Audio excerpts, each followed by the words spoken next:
তোমাদের সবাইকে স্বাগত জানিয়ে আজকে ক্লাসটি শুরু করছি। আজকে আমরা অষ্টম শ্রেণীর সেকেন্ড সেমেস্টিক এক্সাম 2024 সালের রায়মার্টিন প্রশ্নবিচিত্রা থেকে বাংলা বিষয়ে মডেল কোশ্চেন নাম্বার যে 7 নম্বর সেটটি আছে আজকে তারই সমাধান করে দেব। চলো আর দেরি না করে এবার আমরা দেখে নিই। দিয়েছে ঠিক বিকল্পটি বেছে নিয়ে লেখো। একের এক দাগে আছে পল্লী সমাস গদ্যাংশে উত্তর হবে 100 বিঘার মাঠ ডুবে যাওয়ার কথা আছে। পরের প্রশ্ন দেখো, ছন্নছাড়া কবিতায় উল্লেখিত গাছটি দাঁড়িয়ে রয়েছে, উত্তর হবে গলির মোড়ে। 3 দাগে আছে ডিমে জীবন, উত্তর হবে ঘুমিয়ে থাকে। আর 4 দাগে আছে রৌদ্রে স্বপনের গন্ধ লেগে আছে। চলো এবার 2 দাগে দেখে নিই, অতি সংক্ষেপে যে কোনো 4টি প্রশ্নের উত্তর দাও। 2-এর 1 দাগে আছে ওঠরে গহর এইবার ঘরকে যায়, গহরকে? আকবরের পুত্র।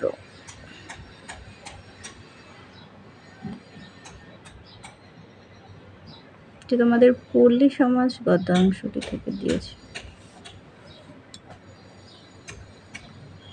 পরের প্রশ্ন দেখো, 2 দাগে আছে অতিথিরা বিদায় নেওয়া মাত্র বুকুর মা কি করেছিল?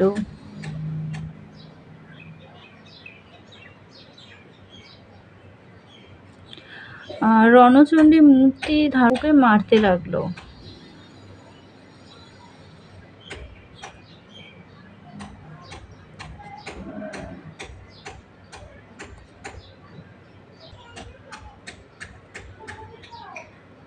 পরের প্রশ্ন দেখো, নাটোরের মহারাজার বাড়ি যেখানে লেখকদের থাকার ব্যবস্থা হয়েছিল তাকে কার সঙ্গে তুলনা করা হয়েছে? উত্তর হবে ইন্দ্রপুরীর সঙ্গে।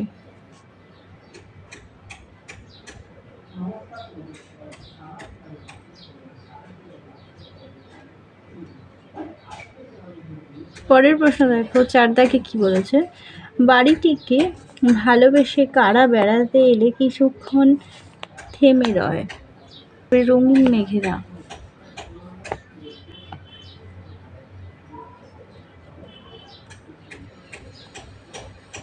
পরের প্রশ্ন দেখো, ডিঙিটি কিসের সঙ্গে বাঁধা আছে? তবে হিজল গাছের সঙ্গে। তাকে আছে কাকে দেখে কবির গাছের প্রেতচ্ছায়া বলে মনে হয়েছিল? তবে রুক্ষ রিক্ত। এবার চলো 3 দাগে দেখে নিই। 3 দাগে বলেছে কম বেশি 60টি শব্দে যে কোনো 2টি প্রশ্নের উত্তর দাও। 3-এর 1 দাগে আছে গাছের জীবন মানুষের জীবনের ছায়ামাত্র।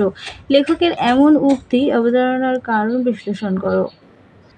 114 নম্বর পেজে দেখো, গাছের কথা প্রবন্ধে জগদীশচন্দ্র বসু বলেছেন, গাছপালাকে ভালোবাসতে শিখে তিনি অনুভব করেছিলেন যে মানুষের মতোই গাছেরাও আহার করে, দিনে দিনে বাড়ে। মানুষের মতোই তাদেরও অভাব, তাদেরও দুঃখ কষ্ট আছে, জীবন ধারণের জন্য সদা ব্যস্ততা আছে। কিছু মানুষ যেমন প্রতিকূল অবস্থায় বাধ্য হয়ে চুরি ডাকাতি করে, কোনো কোনো গাছের মধ্যেও সেই প্রবৃত্তিও দেখা যায়। মানুষের বিভিন্ন সদ্গুণ যেমন পারস্পরিক সাহায্য, বন্ধুত্ব, এমনকি মানুষের সর্বত্র গুণ হচ্ছে স্বার্থত্যাগ ও গাছের মধ্যেও দেখা যায়। মানুষ মায়ের মতোই প্রয়োজনীয় সন্তানদের জন্য জীবন ত্যাগ ও গাছের মধ্যেও দেখা যায়। মানুষের সঙ্গে গাছের সাদৃশ্যমূলক ধর্ম লক্ষ্য করেই লেখক গাছের জীবন মানুষের জীবনের ছায়ামাত্র মন্তব্যটি অবতারণা করেছেন। এবার দেখো 3-এর 2 দাগে বলেছে আমাদের তো জয় জয়কার। কী কারণে লেখক ও তার সঙ্গীদের জয় জয়কার হলো? অবনীন্দ্রনাথ ঠাকুরের রচিত নাটোরের কথার গদ্যাংশে নাটোরে অনুষ্ঠিত প্রভিন্সিয়াল কনফারেন্সে রবি ঠাকুর প্রস্তাব করেন যে সম্মেলন বাংলা ভাষায় হোক, কিন্তু দলের নেতারা তা মানলেন না, তারা ইংরাজি ভাষায় চাইলেন। অনেক তর্ক বিতর্কের পর সমস্ত দলটি 2 ভাগে বিভক্ত হলো। বড়রা ইংরাজিতে বলতে উঠলেন, বাংলা বাংলা বলে চিৎকার করে ছোটরা বক্তৃতা বাধা দিতে লাগলো। অবশেষে বাধ্য হয়ে নেতৃত্বস্থানীয়রা বাংলা ভাষার দিকেই মত দিলেন এবং সম্মেলন বাংলাতেই হলো। এই সাফল্যটি লেখক তাদের জয় জয়কার বলে বর্ণনা করেছেন। তিন দাগে আছে কুঠির খানিরে লতাপাতা ফুলমালায় রয়েছে ঘিরে। এখানে কুঠিরটিকে লতাপাতা ফুলের মায়া দিয়ে ঘিরে রাখা বলতে কবি কি বুঝিয়েছেন? কবি জসীমউদ্দীন তার গড়াই নদীর তীরে কবিতায় গড়াই নদীর কূলে প্রকৃতির বুকে অবস্থিত কুটিরটির বর্ণনা বলতে গিয়ে বলেছেন, কুটিরটি যেন লতাপাতা ফুলমালার বন্ধনে বাঁধা পড়েছে। আসলে লতাপাতা কুটিরটিকে এমনভাবে বেষ্টন করে আছে যেন মনে হচ্ছে যে সে বাঁধা পড়েছে ওই লতাপাতার বেষ্টনীতে। প্রকৃতিকে যেন পরম মমতায় তার স্নেহবন্ধনে বেঁধে এই কুটিরটিকে রক্ষা করছে। ৩-এর ৪ দাগে আছে দেখো, নুয়ে আছে বহুদিন ছন্দহীন। কে কোথায় নুয়ে আছে ছন্দহীন বলার কারণ কি? উত্তরটি তোমরা ১৩৯ নম্বর পেজে পাবে। জীবনানন্দ দাশের পাড়াগার দুপোহর ভালোবাসি কবিতায় বুনো চালতার শাখা জলশিরি নদীর পাশে ঘাসের ওপরে নুয়ে আছে। কবি তার পাড়াগার দ্বিপ্রহরী প্রকৃতির এক ছবি অঙ্কন করেছেন। আলোচ্য কবিতায় জলশিরি নদীর পাশে বহুদিন ধরে নুয়ে আছে গ্রামের বুনো চালতা গাছটি। অপরিকল্পিতভাবে সেটি অবস্থান করেছে। কেউ তাকে যত্ন নেয়নি বা এখনো নেয় না যত্ন। অবহেলা সয়েই সে বিস্তার করেছে তার শাখা প্রশাখা। তেমন ওই চালতার অবস্থানও এলোমেলো। একথা বোঝাতেই কবি ছন্দহীন শব্দটি ব্যবহার করেছেন। এবারে চলে যাই ৪ দাগে, বলেছে অতি সংক্ষেপে যে কোনো দুটি প্রশ্নের উত্তর দাও। ৪-এর ১ দাগে আছে কে অপুর চোখে ধুলো ছুঁড়েছিল? পরের প্রশ্ন দেখো, অপুর ঠাকুরদাদার নাম কি ছিল? রামচাঁদ তর্কালঙ্কার।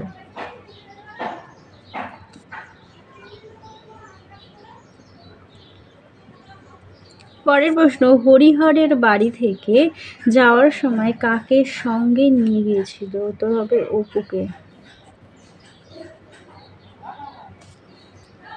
৫ দাগে দেখো, ৫ দাগে বলেছে কম বেশি ৬০টি শব্দে যে কোনো একটি প্রশ্নের উত্তর দাও। ৫-এর ১ দাগে আছে অপু জন্মে অবধি কোথাও কখনো যায় নাই। জন্মের পর থেকে অপু যেখানে যতটুকু গিয়েছে তার পরিচয় দাও।